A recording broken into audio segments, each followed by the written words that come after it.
Mira, la clave está en Romanos 8:29. Sí, te entiendo. La clave está en Romanos 8:29. Lo voy a leer. Romanos 8:29. Porque a los que antes conoció, también los predestinó, para que fuéramos hechos conforme a la imagen de su Hijo, para que Él sea el primogénito entre muchos hermanos. Otra vez se vuelve a mencionar que somos hermanos de Jesús. Y a los que predestinó, los llamó, a los que llamó, justificó, y a los más glorificó. Dios es omnisciente. ¿Qué significa esto? Que Él conoce todo antes de que suceda. Jesús, cuando vino al mundo, sabía quiénes iban a creer en Él y quiénes no iban a creer en Él. Por eso a los fariseos les llamó: ustedes hijos de vuestro padre el diablo sois. Entonces Dios sabía desde antes que fundara el universo que iba a crear criaturas, ángeles y seres humanos, y que además esta creación que Él iba a tener era importante que fuera por el amor. Ahora, ¿cómo podía Dios crear en amor a las personas si no conocían el mal? Entonces no podía crear criaturas de repente ya, ángeles y seres humanos, y el mal nunca hubiera estado enfrente de ellos. Entonces no hubieran podido conocer el odio, ni la tristeza, ni el dolor, ni las lágrimas, porque eso es lo que nos hace conocer el amor de Dios en la cruz, porque es en la cruz donde Dios amó al mundo dándonos a su Hijo Jesucristo. Entonces, a través del sufrimiento, el ser humano y los ángeles hemos conocido el amor de Dios. Entonces, era necesario que el mal entrara. Dios tenía que arriesgarse a que si había un camino, tenía que haber dos caminos para que existiera la verdadera libertad. De otra manera, Dios hubiera creado robots y seres angelicales y humanos que nos pusieran un chip o algo para que ámame, ámame, sírveme, sírveme, sírveme, sin tener la opción de rebelarnos contra Él. Entonces Dios crea criaturas con la capacidad de que pudieran contradecir su voluntad, rebelarse contra Dios, contra sus mandamientos, para poder realmente hacernos culpables o merecedores de sus premios y de sus bendiciones. Entonces, Dios conocía a quienes iban a rebelar, pero lo veníamos platicando hoy en el camión. Tú no estás en nuestro camión, ¿verdad? Ok, entonces yo les estaba explicando hoy en el camión que cuando Judas, por ejemplo, voy rápidamente, el programa de Judas, estaba escrito que Judas iba a entregar a Cristo, ¿correcto? Viene el día del juicio, el gran trono blanco, Apocalipsis 20, del 11 al 15. A ver, Judas, pásale para acá. Señor, vamos a suponer, ¿qué culpa tengo yo de que me eches al lago de fuego cuando tú ya estaba escrito que yo iba a entregar a tu hijo? Es más, si yo no hubiera entregado a tu hijo, nadie hubiera sido salvado. Entonces, gracias a que yo traicioné a tu hijo, hubo la salvación. Dame una recompensa por lo menos. ¿Cómo puedes tú condenarme al lago de fuego? ¿Y qué le va a contestar Dios? Todo esto ya entra dentro de la filosofía, de la teología. Esto es muy importante y muy interesante. Le va a contestar Dios y le va a decir: Judas, yo sabía que tú me ibas a traicionar, porque soy omnisciente y sé todos los que van a condenarse y todos los que van a salvarse. Pero si yo impido que los que iban a escoger traicionarme, yo los evito que vayan al infierno, ¿cuál es la libertad? Hubiera violado la característica más importante que te hubiera dado, el libre albedrío. Entonces, aunque yo sabía que tú lo ibas a hacer, no lo podía impedir, porque yo supe que eso ibas a hacer, y no me impidió haberte creado, para que puedan todos los seres humanos y los ángeles saber que Dios es un Dios de justicia, es un Dios de sabiduría, y no va a condenar a nadie, porque hay el hipercalvinismo que enseña que Dios escogió a unos al cielo y al infierno. Eso es una herejía total. Nosotros no creemos en eso. El libre albedrío existe en el ser humano y no tenemos la capacidad, dentro de la misma soberanía de Dios, de poder rebelarnos en contra de Él, ir en contra de Él, y Dios no hace nada. Si hubiera forzado Dios a que hiciéramos su voluntad, entonces seríamos títeres y robots del destino. Se llama determinismo o fatalismo en la teología. Buena pregunta. ¿Le entendieron o nos quedan dando vueltas? El año que entra lo van a entender. No se preocupen cuando no entienden algo, los que son nuevos en Cristo. Es como cuando llegas a la clase de japonés. Es la A, la B, la C, y pasa el tiempo y vas armando, se aprende ruso, se aprende inglés, y así con todas las cosas en la vida, ¿no? A un niño no le das cuando nace una chuleta de cordero, le das lechita, yogurcito, jamoncito, ya cuando salen los dientes le das ya comida picada, y así la Biblia tiene leche y la Biblia tiene bisteces de este tamaño. No te preocupes, tú sigue comiendo y sigue leyendo la palabra y vas a entender con el tiempo. Así adelante. Pare de Sufrir tuvo su inicio por un obispo brasileño. Y es una organización multimillonaria. Le pagaba a Televisa $500,000 por un programa de las 12 de la noche a la 1 de la mañana. $500,000 diario por una hora en Televisa de las 12 a 1 de la mañana. Imaginemos cuánto cuesta en el día, ¿no? Y desgraciadamente, ¿verdad? Pues muchos cristianos, porque decían que eran cristianos, sin discernir, pues comenzaron a ir a esa iglesia y te decían que pusieras un vaso de agua para que se fueran los demonios, etcétera, etcétera. Pero es una secta satánica. A esta persona ya lo metieron a la cárcel, le encontraron fraudes de quién sabe cuántos miles de millones de dólares. Es igual que ¿cómo se llama la otra organización?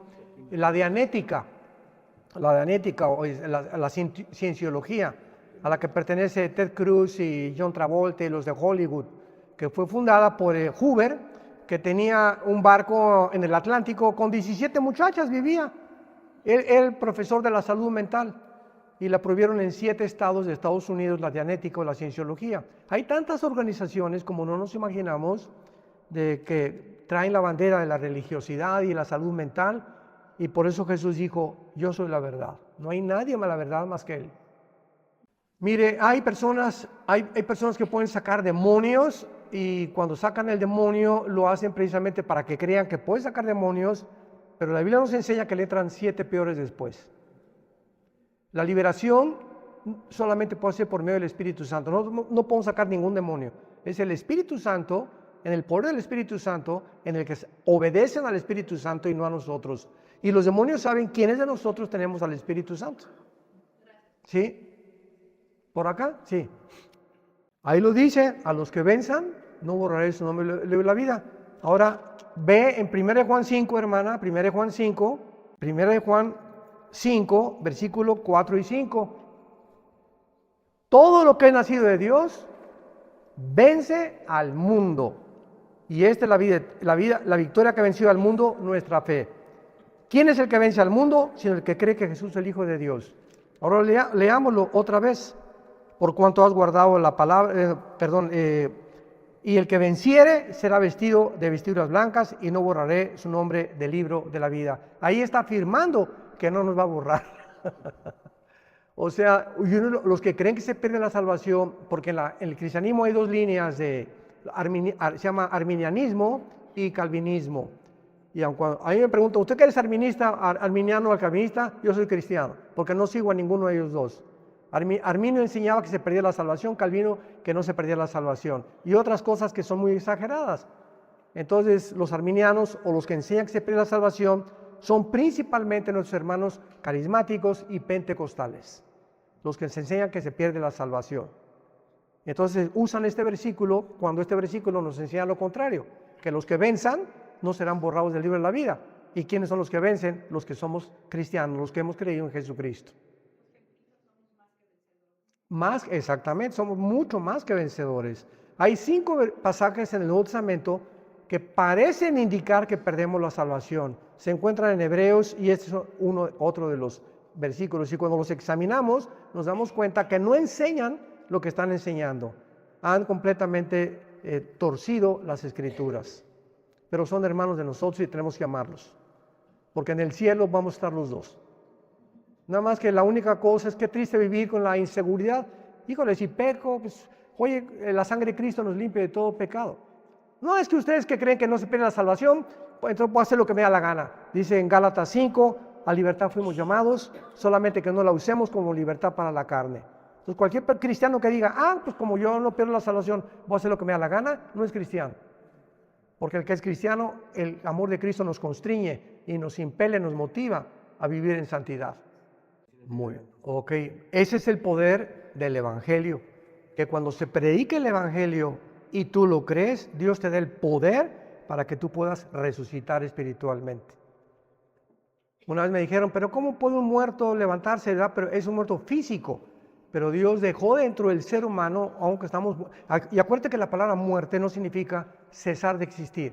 Estamos muertos en pecados, o sea, estamos separados de tener una relación con Dios. Y Cristo vino a reconciliarnos mediante su muerte.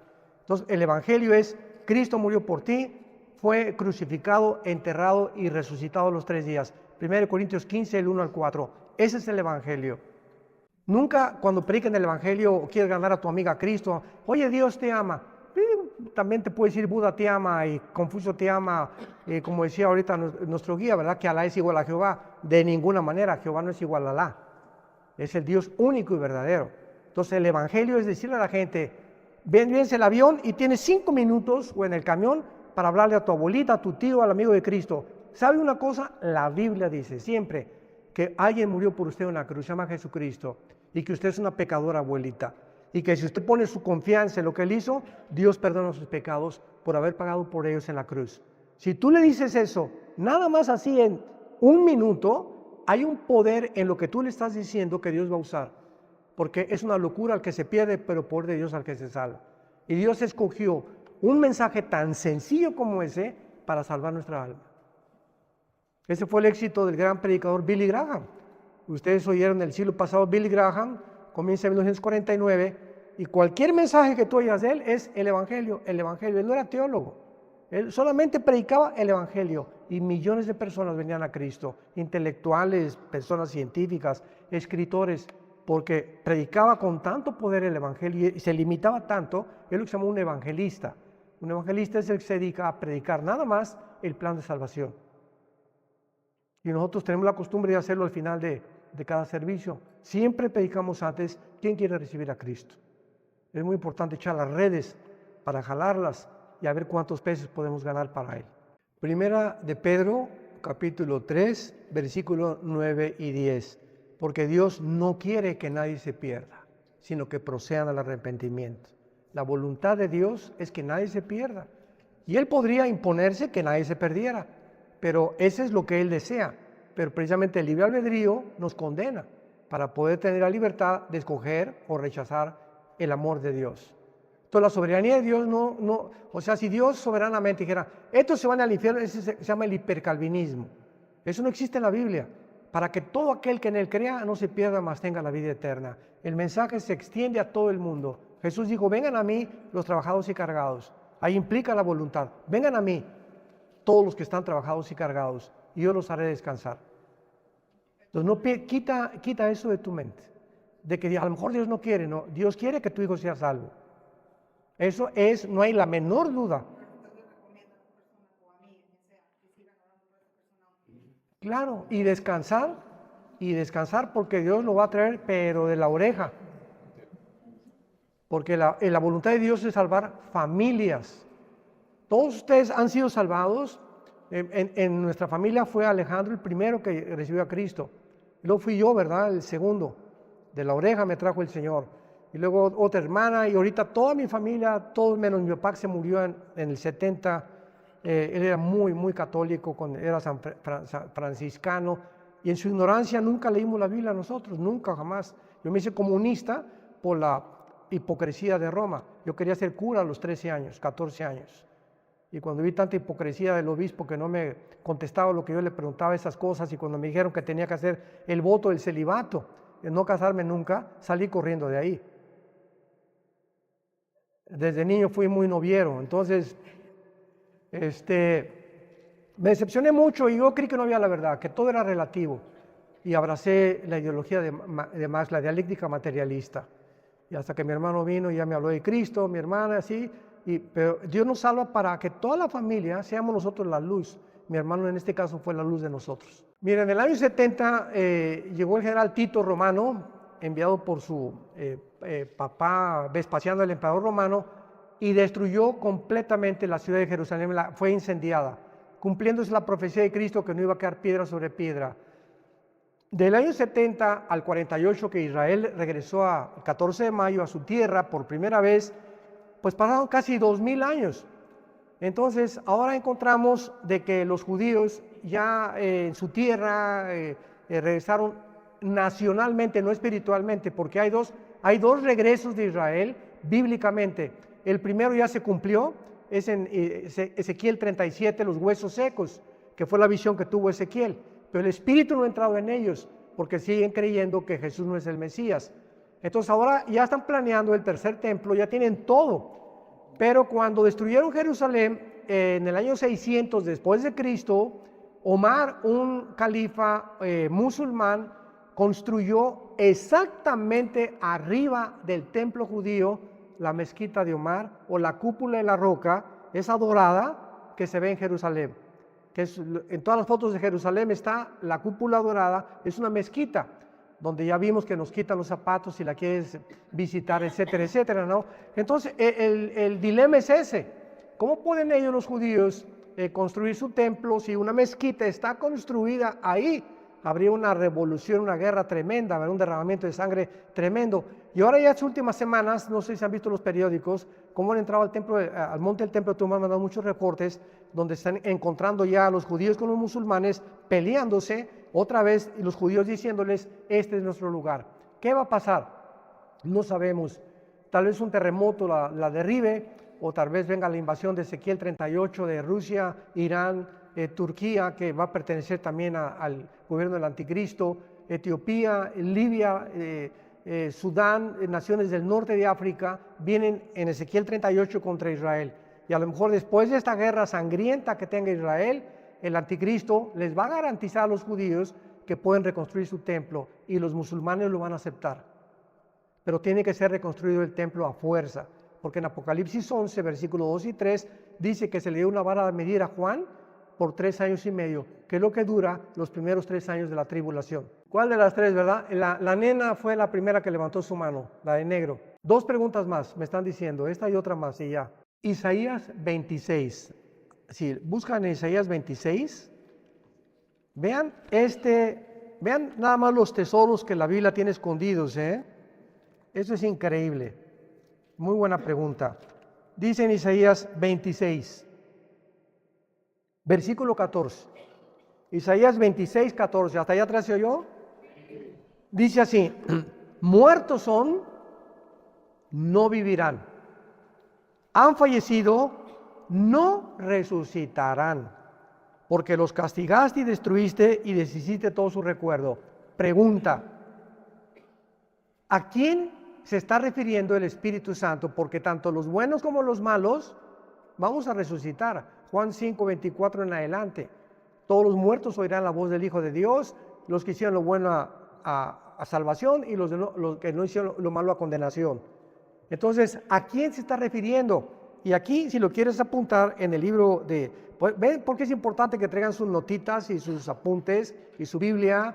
Ahorita lo podrían estar apuntando ahí en sus Biblias. Ahí en el versículo 26, apúntale arriba de la palabra fallecido, la palabra refaíta en el hebreo, con PH, repaíta se escribe, que es una de las tribus de los gigantes del libro de Deuteronomio. Entonces, los gigantes posiblemente es igual que los demonios. ¿De dónde salieron los demonios? La Biblia no lo dice, pero cada vez hay mucho más evidencia que los demonios son los espíritus de los gigantes que no tenían alma. Entonces, después del diluvio, volvieron otra vez a reproducirse, y el último que los mató fue el rey David, segundo de Samuel 21. Y ahí encontramos claramente, ¿verdad?, que los gigantes ocuparon el mundo 1000 años. Desde el diluvio hasta David, 1000 años hubo gigantes habitando el planeta Tierra. Y ahora explicamos quién hizo las pirámides de Giza, las pirámides de los mayas, las piedras de Stonehenge en Londres, las pirámides en la arqueología de Machu Picchu en Perú. Todas estas zonas geográficas que nos hablan de estas construcciones imposible que los seres humanos las hayan podido hacer, como cargar una piedra de 15 toneladas y cortarlas como si fuera mantequilla, que ni la sierra esmeril más moderna lo puede hacer. Nos explica claramente la Biblia que los gigantes le dieron este conocimiento al ser humano y ellos intervinieron y dejaron su huella ahí, y la ciencia está ahorita como Discovery Channel buscando que fueron extraterrestres. Pues sí, sí fueron extraterrestres, pero fueron ángeles caídos que habitaron aquí mismo en la tierra. Por nada. Y la última pregunta ya, por acá. No hay nadie por acá entonces. Allá, adelante. Joven, sí, tú el de, adelante. Muy buena pregunta. El alma es transmitida por los padres a través de la sangre. Levítico capítulo 11. La vida de la carne está en la sangre. Y esa palabra vida en el hebreo es nepesh. Yo no veo que nadie apunte. Que significa alma. O sea, el alma se encuentra en la sangre. Y es transmitida genéticamente a través de los padres. Dios no podía transmitir el alma, porque el alma que pecare esa morirá. Y todos los seres humanos hemos pecado. Entonces, Dios no puede transmitir el pecado. Entonces, el momento de la fertilización, Salmo 139, mi embrión, dijo David, vieron tus ojos. ¿Cuándo comienza la vida? No a los 3 días, no a la semana, si hay médicos para que lo puedan entender. Bíblicamente, la vida comienza en el momento en que los 23 cromosomas de mi papá se juntan con los 23 cromosomas de mi mamá, se forma el cigote, y en ese momento todo el material genético que tú vas a hacer y yo voy a hacer se encuentra ya potencialmente. Y ahí es cuando Dios sopla su espíritu, el momento de la fertilización. Y ya somos, porque el alma es el resultado de la mezcla del espíritu con el cuerpo. Génesis 2:7, y Dios sopló y el hombre se volvió alma, nepej o nepesh, viviente. Dios sopla su espíritu mezclado con el cuerpo y produce el alma. Y de ahí en adelante ya el alma es transmitida por nosotros de una forma genética. Por eso hay una secta que se llama los Testigos de Jehová, que niegan las transfusiones de sangre, porque dicen que si les hacen una transfusión de sangre, entonces les transfunden el alma de otra persona. Estas yo les llamo marihuanadas, ¿verdad? Muchas gracias. Vamos a cenar.